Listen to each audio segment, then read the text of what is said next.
Glad you could join us right on Luntha TV. It's time for a news bulletin coming to you live from Bishop Novi Media Center. Today, you're with me, Alina, preparing the headlines.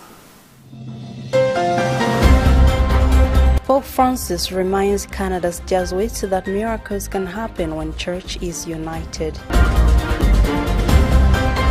Yolam makes history to become the first female Inspector General of Malawi Police Service. Anti-Corruption Bureau arrests Solicitor General and former board chair of Public Procurement and Disposal of Assets. And in other news, Mozambique urges firms return to attack-hit region.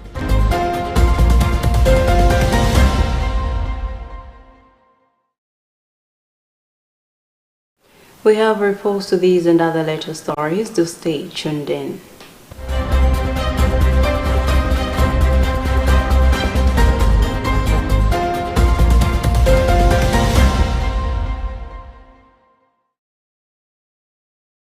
We begin with a story that Pope Francis, in a conversation with Canada's Jesuits, highlighted the power of synodality, concern for Haiti, the Church's love for families, and liturgy as the people of God's public praise.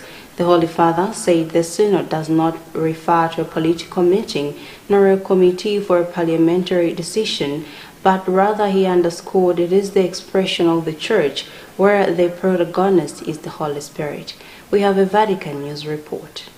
Speaking to the Jesuits, Pope Francis said that there may be democracy, parliament in debate, but there is no synod. The Holy Father then said to the people that the action of the Spirit is experienced in the synod. The Holy Father continued that walking together precisely what had been the theme of this apostolic visit, during which he applauded the unity of the Church emerged. The Pope then reminded the people that if they want to go fast, they go alone, but if instead they want to go surely, they must go together. The Holy Father then stressed that a united Church can work miracles, reflecting on the power of effective synodality. The Holy Father acknowledged that the process of reconciliation with the indigenous peoples is not complete, but observed that the most important thing is precisely the fact that the episcopate came together in agreement, took up the challenge, and moved ahead.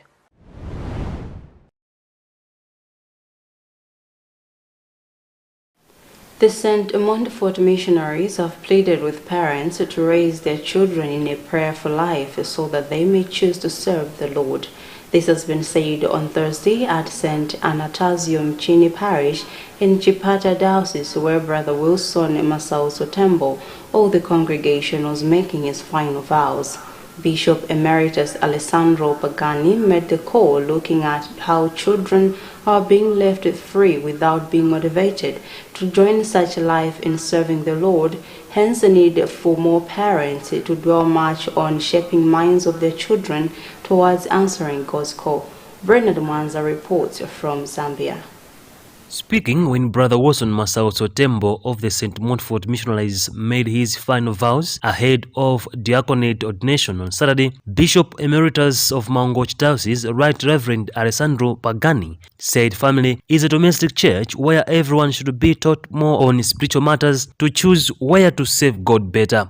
Bishop Pagani hinted that what Brother Masauto has done is a clear manifestation of what everyone does during baptism, which means accepting to go and preach good news to the whole world, not only by mouth, but also by our actions. He added that such occasions should bring good ideas in most young people to choose serving the Lord, to keep up helping winning more souls. However, Bishop Pagani said children alone cannot respond to God's calling without parental support in spiritual and academic life, adding that God uses parents to communicate to their children. Chipata Diocese Vicar General Father Dennis Pirip Tambuyo concurred with Bishop Pagani and thanked Brother Masauto for not giving up until this time he is being ordained a deacon, calling it as a long journey.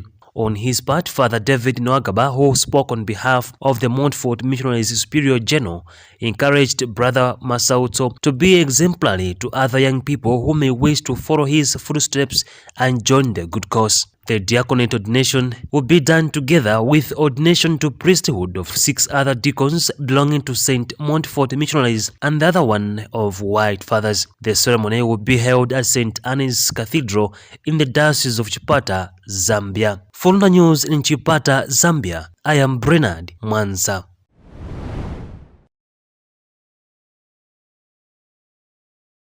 President Ichakwera has today unveiled the annual Presidential Charity Golf Tournament Organizing Committee, whom he will work hand in hand with in raising funds for the needy students and victims of cyclones in the country. Speaking to journalists after the event, which took place today at Kamuzu Palace in Lilongwe, Presidential Press Officer Anthony Kasunda disclosed that the tournament is expected to take place on the 8th of October this year, where funds sourced will be channeled to some vulnerable quarters. According to Kasunda, it is obvious that the President is committed to support Malawians in every way possible, and one way of doing that is coming up with initiatives to help raise funds for the needy. Bridget Monoka reports. Officially launching the Presidential Golf Charity Initiative, which among other things will help raise funds for the vulnerable, such as flood victims and needy students in some of the country's public universities, Chakwera unveiled a 6-member committee that will be on the forefront in organizing the golf tournament. The committee, which will be chaired by Golf Union of Malawi President Justice Kenny Manda and other members being Eric Jabola, Thomas Jafunya, Boyd Luwe, Zigenge Kumwenda, Chimwemwe Chimwaza and Catherine Matula.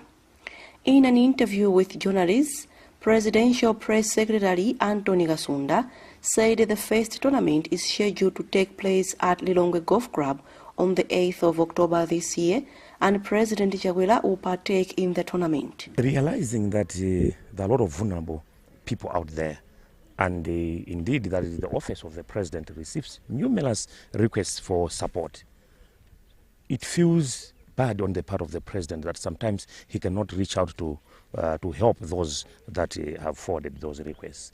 So he decided to establish a fund that he can use to help those in need. And one of the activities, or one of the fundraising activities that the President decided was to host a presidential charity golf tournament. And he has said that this will be an annual event because those people that are in need will still be there. So he will still need resources to reach out to some of them. He cannot reach out to everybody, but to some that he can reach out to. Expressing his gratitude for the President's good gesture, Golf Union of Malawi President, who is also the chair for the committee, Justice Kenny Manda, said the tournament will live to its intended purpose of helping the vulnerable people in the country. According to Manda, Chakwera has also shown that he has interest with the game of golf, as will also play on the event day. We do not have the targeted value because as a committee we would want to go and sit down and see how much we can raise. But this being an annual event, the targets are going to vary depending on the needs. But we are hoping as a committee that for this year we might raise a good amount to address the charities that His Excellency would like to sponsor. Government has since pledged for support to vulnerable people. For Luntha Television News in Lilongwe, this is Bridget Mwanoka. The National Assembly has confirmed the appointment of Merlin Yolam as the Inspector General of the Malawi Police Service, making her the first female IG in the history of the service since its establishment 100 years ago. Her approval comes as on Wednesday morning she appeared before the Public Appointments Committee of Parliament, where she was interviewed following her appointment as IG by the President of the Republic of Malawi, Dr. Lazarus Chakwera, last week. Today, the House unanimously voted in support of her in support of her appointment in a voice vote after the House agreed not to have a secret ballot following massive support she got through debate stage. Tandwem Zumara reports. Recommending Marilyn Yolam to the August House for confirmation as the new police chief, PAC chairperson Joyce Chitsulo, among other things, said they looked at the legal framework of the appointment, matters of corruption of the nominee, and hearing of the committee with the appointee on her knowledge.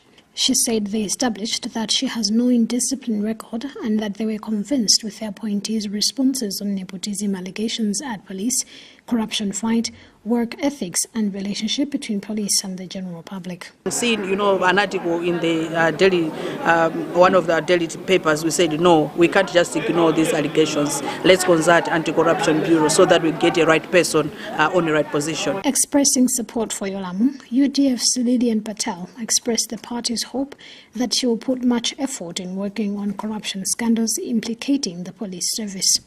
Of similar remarks was DPP lawmaker Mark Botomani, who has advised Yolamu to refrain from advancing selective application of justice, arbitrary arrests, and ensure that she is discharging her duties in a professional way. Botomani has also cautioned her to look at the way police handles demonstrators, which trigger people's anger. She should rise above politics. She should not have any influence from any politician in order for her to discharge her duties. These things have a way of coming back, to her as a profession. So my hope and our hope as a party is that she's going to rise above politics in discharging her duties. In her remarks after Yolamu's approval in a voice note after the House agreed not to have secret ballot following massive support she got through debate stage, Minister of Homeland Security Honorable Jim Sendeza reiterated government's commitment towards ensuring gender equality in appointments. Sendeza also assured that her ministry will monitor the new IG's work to ensure that she is professional. The Constitution is very clear that people should be demonstrate freely, and it's their right, and she will be doing that. That is what I know. And with anything to do with arresting people that have got issues, they're the ones that will be being arrested, not just arresting people willy-nilly without proper investigations. Born on 22nd of August in 1963, the new Inspector General joined the Malawi Police in 1985 and rose through different ranks within the Malawi Police Service. She holds a master's degree in public policy obtained in 2013 at University of London and a bachelor's degree in human resources obtained at University of Malawi Chancellor College in 2010. Yolamu, who in 2021 was appointed Deputy Inspector General of Malawi Police, has become the first female Inspector General of Malawi Police in spite of the fact that the late Mary Nangwali was also appointed to the position in April 2005, but the National Assembly rejected her. For Luntha News in Lilongwe, this is Tandwem Zumara.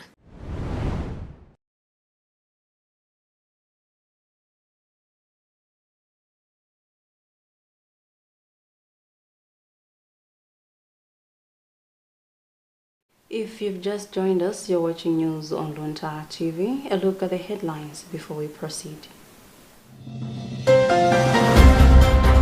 Pope Francis reminds Canada's Jesuits that miracles can happen when church is united. Yolam makes history to become the first female Inspector General of Malawi Police Service. Anti-Corruption Bureau arrests Solicitor General and former Board Chair of Public Procurement and Disposal of Assets. And in other news, Mozambique urges firms return to attack-hit region.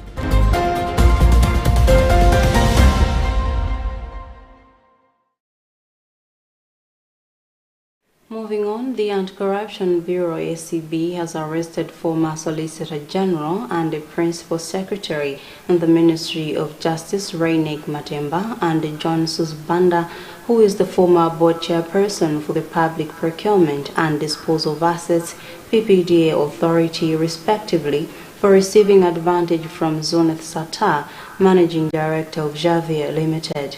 The arrest is in relation to the vetting of the said contract of procurement reference number MPS/SP/610/04/2021 to supply 350,000 food ration packs worth $7,875,000. The investigations conducted by the Bureau established that Matemba corruptly received $10,000 as an advantage for the vetting process or the food rations contract, while Suzy Banda received 3 million kwacha from Zunith Satar's agent, Zone China, to influence him to grant a no objection for the Malawi Police Service to award the contract to Javier Limited. Matemba is likely to be charged with 1 count of corrupt use of official powers, contrary to Section 25, subsection 1 of the Corrupted Practices Act, while Suzy Banda is likely to be charged with 1 count of obtaining an advantage, contrary to Section 24, subsection 1 of the Corrupted Practices Act, and 1 count of failure to declare interest, contrary to Section 25, subsection 2A of the Corrupted Practices Act.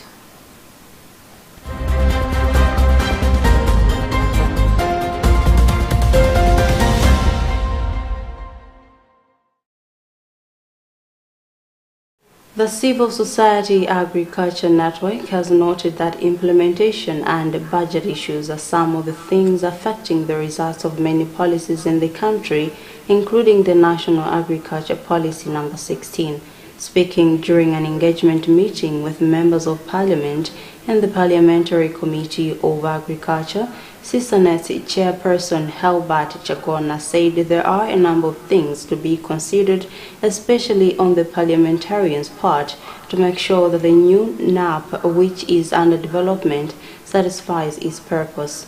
According to CISANET, an analysis which they conducted on the old agriculture policy points at budgetary concerns in the implementation process, and that if the parliamentarians would help influence the new NAP, accelerated agriculture growth and food security would surely be attained by the country.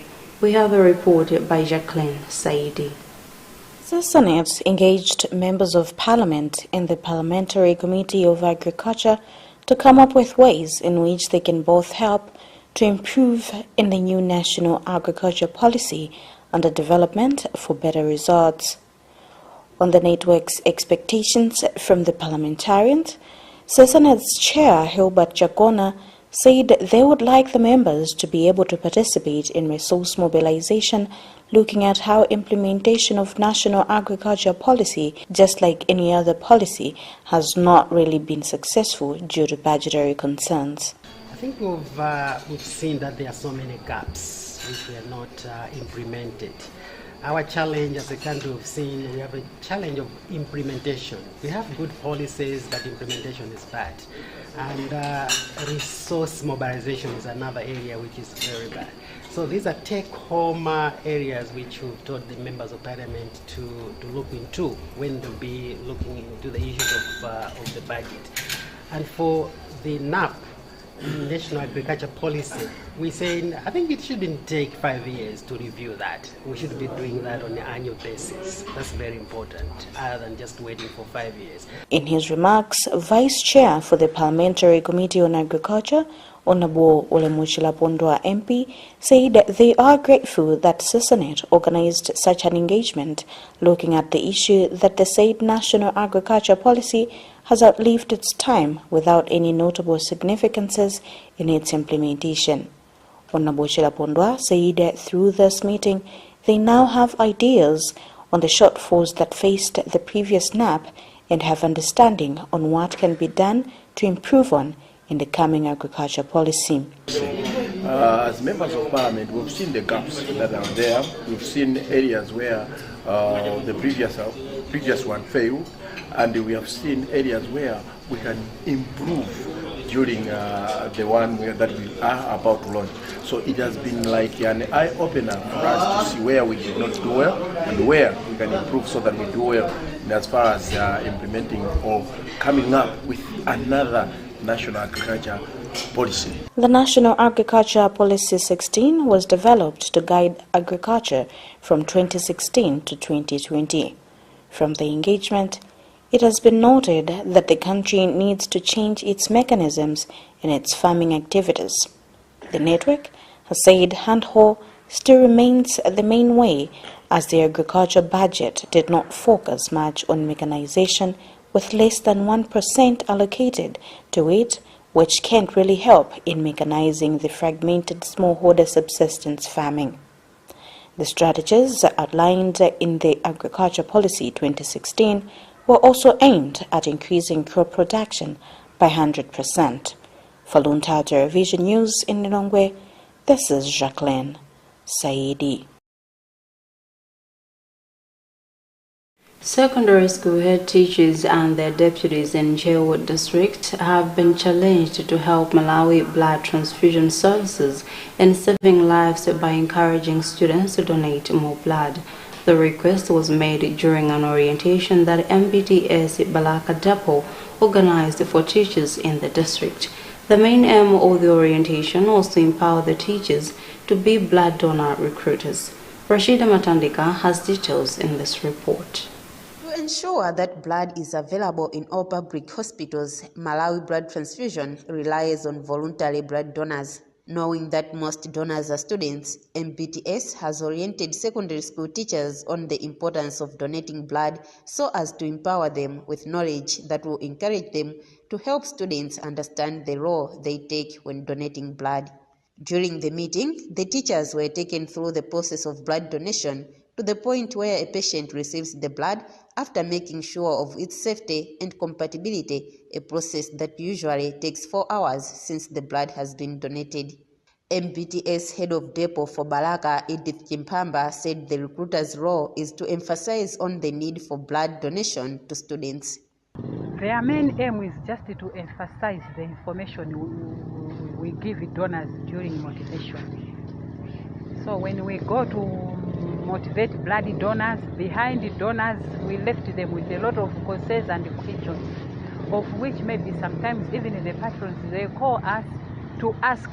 Children are asking these or blood donors, they want to know more information about this or about the blood donation process. What should we answer? So we thought of maybe we should impart them with this information. One of the participants was Abe Mvula, a teacher at Nchel Secondary School, who said the orientation has great value to them as patrons and also recruiters. As patrons, we face a lot of challenges in maybe convincing the students on how they can become successful as well as prominent blood donors. As such, this training has equipped us in a number of areas in order to tell the students the actual things which they need to know as far as blood transfusion is concerned. And we have been taught some of the techniques on how we can coax the students to come and become good blood donors. Balaka MBTS will now be contributing 14,000 units of blood from the previous 12,000 units to reach the 120,000 that is required at national level per annum. For Luntha TV, this is Rashida Matandika reporting.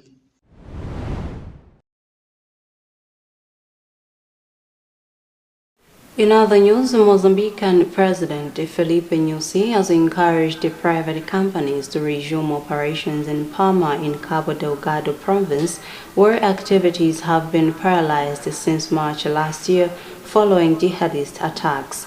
President Nyusi said there were signs that security had been restored as a result of actions by joint forces of Mozambique, Rwanda and the region bloc SADC. He said resumption of businesses would put pressure on the state's own security to protect the industrial projects and progress in the region. President Nyusi made this call on Thursday afternoon in Maputo at a meeting with business leaders. And this item also brings us to the end of our news bulletin. A recap of the headlines before we leave. Pope Francis reminds Canada's Jesuits that miracles can happen when church is united. Yolam makes history to become the first female Inspector General of Malawi Police Service. Anti-Corruption Bureau arrests Solicitor General and former board chair of Public Procurement and Disposal of Assets. And in other news, Mozambique urges firms return to attack-hit region.